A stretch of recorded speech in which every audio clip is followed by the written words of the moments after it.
বেশ আগে থেকেই ভারত এবং বাংলাদেশের মানুষদের মধ্যকার সম্পর্ক টানাপোড়েন রয়েছে। বাংলাদেশের মানুষ ভারতকে মনে প্রাণে ঘৃণা করে।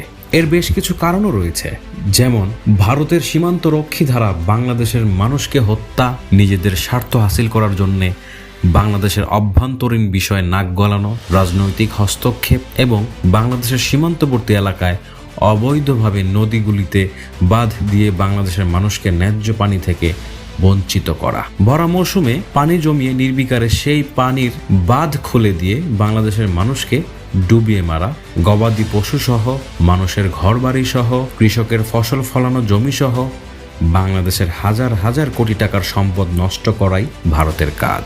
বিগত সময় থেকে এখন পর্যন্ত ভারতের সব নাশকতার সাক্ষী আমরা সবাই। উত্তরের পাহাড়ি অঞ্চল সিকিম থেকে উৎপত্তি হওয়া নদী তিস্তা বাংলাদেশে প্রবেশের আগেই বাধা পায়। ওপারের গজলডোবায় ভারতের পানি টইটুম্বুর, আর বাংলাদেশে শুকনো মরুভূমি। খাল কেটে জলপাইগুড়ি, কোচবিহার, দার্জিলিং, দিনাজপুর ও মালদা জেলায় সরবরাহ হয় তিস্তার পানি। অন্যদিকে বর্ষার মৌসুমে গজলডোবা বাঁধের সব কয়টি গেট খুলে দেয় ভারত। এতে পানি ঢুকে বন্যায় ভাসে উত্তরের জলপথ।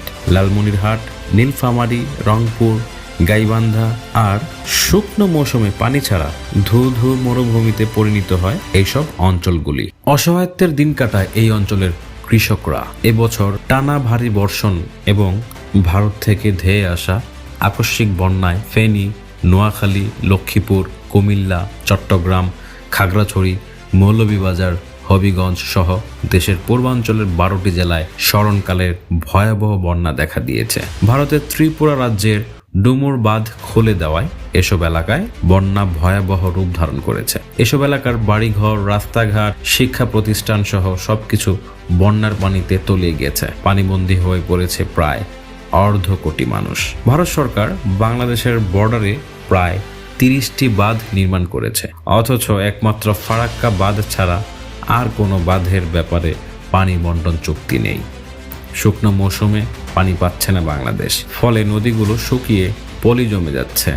এ কারণে আমাদের নদীগুলি সরু হয়ে যাচ্ছে।